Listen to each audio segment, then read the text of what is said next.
We're the government and we're here to help, but you've got to be aware of what the particular rules are.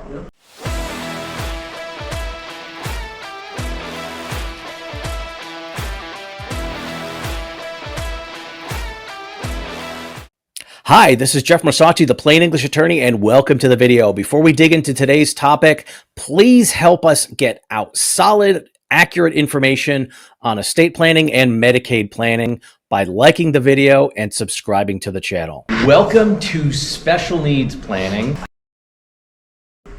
The IRA trust. All right. The IRA trust, I used to do quite a bit more because the focus of the IRA trust was how do we get these distributions paid out over the lifetime of the beneficiary. I don't necessarily have the beneficiary having the best financial sense. I don't want them to just take the whole thing, blow up the taxes, and then they're just going to waste the money. I want it in an IRA trust so it can get stretched over the lifetime. All right, what was it, 2019 comes along, and now suddenly the government's, we want our money more quickly, so it got capped at 10 years for an inherited IRA. All right, that IRA trust still has a lot of benefit, and we don't get too many U.S. Supreme Court cases that deal with estate planning, but this was one of them. Where someone inherited an IRA from his mother directly, and then he went through lawsuits and bankruptcy and all this other stuff, and he tried to claim that his inherited IRA was protected. It wasn't. Only your own retirement accounts can be protected in bankruptcy and lawsuits. That's it, not something that you inherited. And the court said if it were in a trust, that could have protected it for him, but it didn't. This is one of those same things now with a special needs beneficiary. Typically, when I'm talking with my clients and there isn't a special needs beneficiary involved, should we use IRA trusts or not? I'm seeing what's the cost benefit analysis of having this set up. There's the cost of setting it up, but then there's also the cost of administering it down the line. When does it make sense? I'm saying just on the tax issue, probably somewhere around $500,000 or $600,000 per beneficiary. Again, that's just me eyeballing it and saying, all right, administratively, this might make sense. Well, there are a couple of other reasons to do this, to do the IRA trust. One, and that's the in-law planning.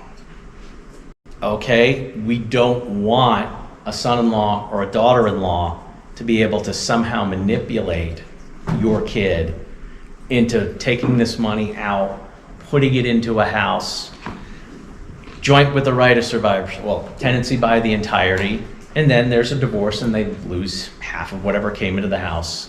They want it protected in trust. Well, that's where we set up the asset management trust, but you also set up the IRA trust for each of those children.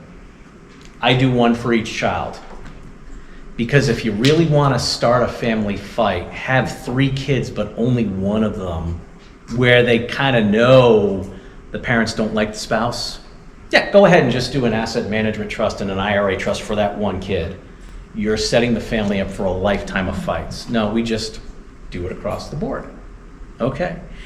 The other situation is, what if we have a special needs beneficiary and they can't inherit it directly?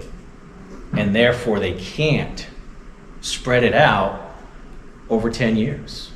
If you think it's important for educational videos like this to get out there, then please help us out by subscribing to the channel. All right, I'm going to put a big, massive disclaimer that I haven't read anything in the, quote, big, beautiful bill, if there were any changes in this area. So I'm assuming it's the same as before. If a retirement account goes into a revocable trust, it therefore filters down to the beneficiaries and you get all of the protections. I think the max is you can pull it out over a 5-year even schedule. That's it. All right. If it goes to the beneficiaries directly, okay, they can spread it out over 10 years through an inherited IRA, and the schedule is up to them. It's just got to all be out by the end of the 10th year. I want both the protection and I want the 10 years. All right, well then you can set up the IRA trust. This is one instance though, you can't have like 1/3 go to the revocable living trust because it's not classified as a person under this code to allow the stretching. And then have 1/3 go to each of the other children and let them stretch it out over 10 years. Because anywhere in that list, if you have a non-person, it messes up the 10-year stretch for everybody. Well, the other kids don't need an IRA trust. Well, all right, that's fine. You can have child 1 direct, child 2 direct, child 3 is the special needs beneficiary. You set up the IRA trust for them. It may not be as much because you want it, you need this stretch for everybody. It's like, well, wait a minute, you don't want to mess it up for the other 2 kids, but you don't want to give up the protection for your special needs child either. So life insurance, I kind of call this the great equalizer in these situations, because if you have a life insurance policy that's either coming off the top, going into the revocable trust, you can do a special distribution where it states the proceeds of this policy and identify the policy are to be part of the share for the special needs beneficiary. And then you can do your allocations to the other beneficiaries, however you were doing that before. Again, just because it's something separate, I don't see as many arguments among the kids that one kid was getting more. Okay. So it should be set up to pay into a protected vehicle like the revocable trust, an ILIT, or a special needs trust, whatever's going to work out the best in the situation you've got. I wouldn't necessarily set up a separate special needs trust just to receive the life insurance if you can handle it through the revocable trust. All right. Now again, with an ILIT or a special needs trust, beware of those crummy provisions if what you're trying to do is get life insurance out of your taxable estate. That could be an issue.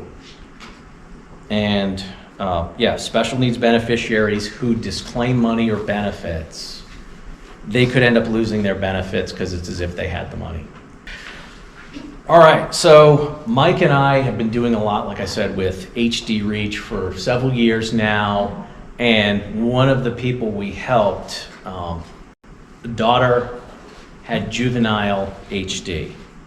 So she was perfectly capable and competent, but she always relied on her mom for assistance, particularly with banking and things like that. But look, she's going to turn 18. Well, mom was worried about this. She knew at that point, it's my daughter's money. I still need to help her along. All right. What did the bank tell her? Oh, just go down to the courthouse and fill out these papers and start a guardianship. Okay. First of all, under North Carolina rules, it's only a little bit of a gray area. That sounds a lot to me like practicing law, but she was just saying, oh, if you have guardianship, then we can help, allow you to help. But the problem with that is it's setting up living probate for the rest of this girl's life. That can have its own drawbacks. She can't do any contracts on her own after that. So even if she wanted to sign up for Netflix with her own money, well, wait a minute, she's under a guardianship. Unless the guardian later ratifies it. That's it. But the guardian therefore has to do this, and a guardian has to do it forever unless it's changed. And they have to be alive to do it. Well, and then what happens if mom dies before the daughter does? Got to go back to court and get another guardian assigned? Yes. So why would you set it up to need a guardianship if that turning 18-year-old understand who she was, who the natural heirs of her bounty are? That's the North Carolina term. She understood the document and what it would do, and she understood the full effect of it. Why shouldn't she just do a financial power of attorney and a healthcare power of attorney? And then she can change it anytime she wants and only pull it out if there's an issue with the bank. That's so much easier, and you're not having to go to a court and get things approved and have that. Now, obviously, there are situations where guardianship works, but why wouldn't you try the power of attorney first? The thing is, Mike and I found in this group, everyone was talking about guardianship because that's what the banks were saying. Yeah. And then had to be like, whoa, wait a minute. If your child who's turning 18 and becoming an adult, if they can do these documents on your own, it can always get changed down the road if there's an increased need. This is a problem, just a general problem that everybody should be looking at. Banks are saying, oh, we're not going to honor this, quote, outside power of attorney. It has to be on our form. Now, this is something that Mike and I go through with our clients and strongly emphasize this in a separate funding meeting. After we have the document signed, we go through all the assets and make sure, all right, here's how the retitling goes, or here's how the pay on death beneficiaries work. A lot of my clients, they have one, quote, operating account for the household. That's where all the money comes in and goes out automatically. Things are set up on auto pay, auto draft, auto deposit. It's all going into this one account. Well, if you've got that type of bank account, the bank will not simply transfer ownership into a trust and let you keep the same account numbers. They're going to tell you, oh, we can set up a new account in the name of the trust and move the money, but then you have to redo all those other things. So we specifically put in as an option, all right, just make that account pay on death to the trust, but, and it's in writing, bring your power of attorney down to the bank. In fact, I tell them bring the big binder and put it on their desk so they can do all the other transfers. Make them take a copy of the power of attorney and accept it. And if they go, oh no, it has to be on our form, great. Give it to me. Bring the form out, we'll take care of this right now, right here. And now it is on their form. I have heard that a lot from various banks, and in fact, the bigger the bank, the more likely they are to do this to you. It's all based on contract. We're gonna hold your money, and here are the terms and conditions, and somewhere along the line, we sent all this fine print stuff, and it said somewhere, we're not gonna accept your power of attorney, it has to be on our form. All right, but once they accept your separate power of attorney, they can't really turn around and say, we're not gonna accept it now, go and get a guardianship. That was kind of on them to have done at the time. So yeah, we do come across that. So if you're going to do that power of attorney and you want to make sure your special needs beneficiary is still going to have that applied, tell the bank, hey, look, she's got a power of attorney. She wants me to help. We want you to have this copy here. Oh, it's got to be on our form. Take care of it right there. I had one client, and this is many, many years ago. Oh yeah, my niece is the beneficiary on my IRA. I want that separate. It's not something that's going into the trust. Okay, that's fine. Well, the problem is she set that up when it was, I think it was First Union, which got bought out by Wachovia, which then got bought out by, I think, Wells Fargo. Wells Fargo didn't have a record of that, and therefore the whole thing had to go to probate. They get lost. They said, if you have a copy of what we gave you at that time, or what Wachovia would have given you, we would have honored it at that point. So save that paperwork. Very good tip. We're the government and we're here to help. Okay, there are some programs out there that can be very useful for beneficiaries with special needs, but you've got to be aware of what the particular rules are. This is something else that I hear. Oh, these ABLE accounts are fantastic. They're great. They're wonderful. Do you know what? Who knows what ABLE accounts are? Okay, yeah.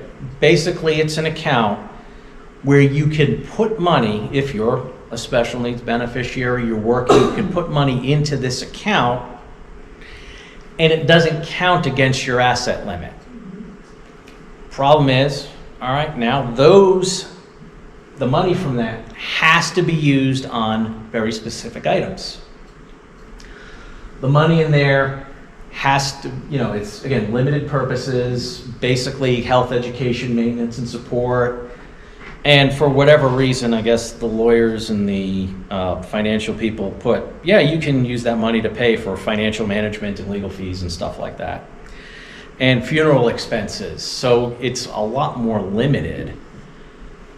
And after death, it goes to pay back Medicaid first. But I see in North Carolina on the website describing ABLE accounts from the governor's office. These are fantastic, they're helpful. Parents, you can just leave money for your child through your will or trust to their ABLE account. Why would you ever do that? If you're going to have your own revocable trust, sew it up tight in the discretion of the trustee. The trustee doesn't have to have it only be for health, education, maintenance, and support, financial advice, and legal fees and whatnot. It can be for whatever the trustee feels is best in their discretion. And this is just a general principle. I know you know it. You don't have to give the child money. You can actually pay the bill directly out of the trust. Fantastic. And then, if your child passes on, where does all that extra money go? It doesn't go to the government, it goes where you want it. So that's what you want for your plan. Are these ABLE accounts horrible then? Well, no. You should kind of look at it as a way where you can bank your own paid time off. But if you don't use it before the end of the year, you might lose it. Especially with something like Gabby's Grounds. They love working there because they're with all their friends. And if at the last minute they said, hey, we need you to come in and we have to pay you. Okay, go in, get paid, put that money into the ABLE account. But then turn around and spend it. Don't just let it sit there and continue to grow and grow and grow. Use it as if it's a benefit that's eventually going to go away. So that makes a lot more sense. Now, another thing with specifically with Gabby's Grounds, they're there typically, quote, working 5 days a week, all of them. So when they walk in, and a lot of them are walking in with a parent or an older sibling that day, oh, are you working or are you volunteering today? And it's, again, this is what they do. They get so much quality of life out of being able to work, feel like they've accomplished something, and they're there with their friends. So they want to be there 5 days a week, but it's just, okay, only maybe 2 days a week they're actually getting paid. And they love doing it. So it's a fantastic way they've got this all set up.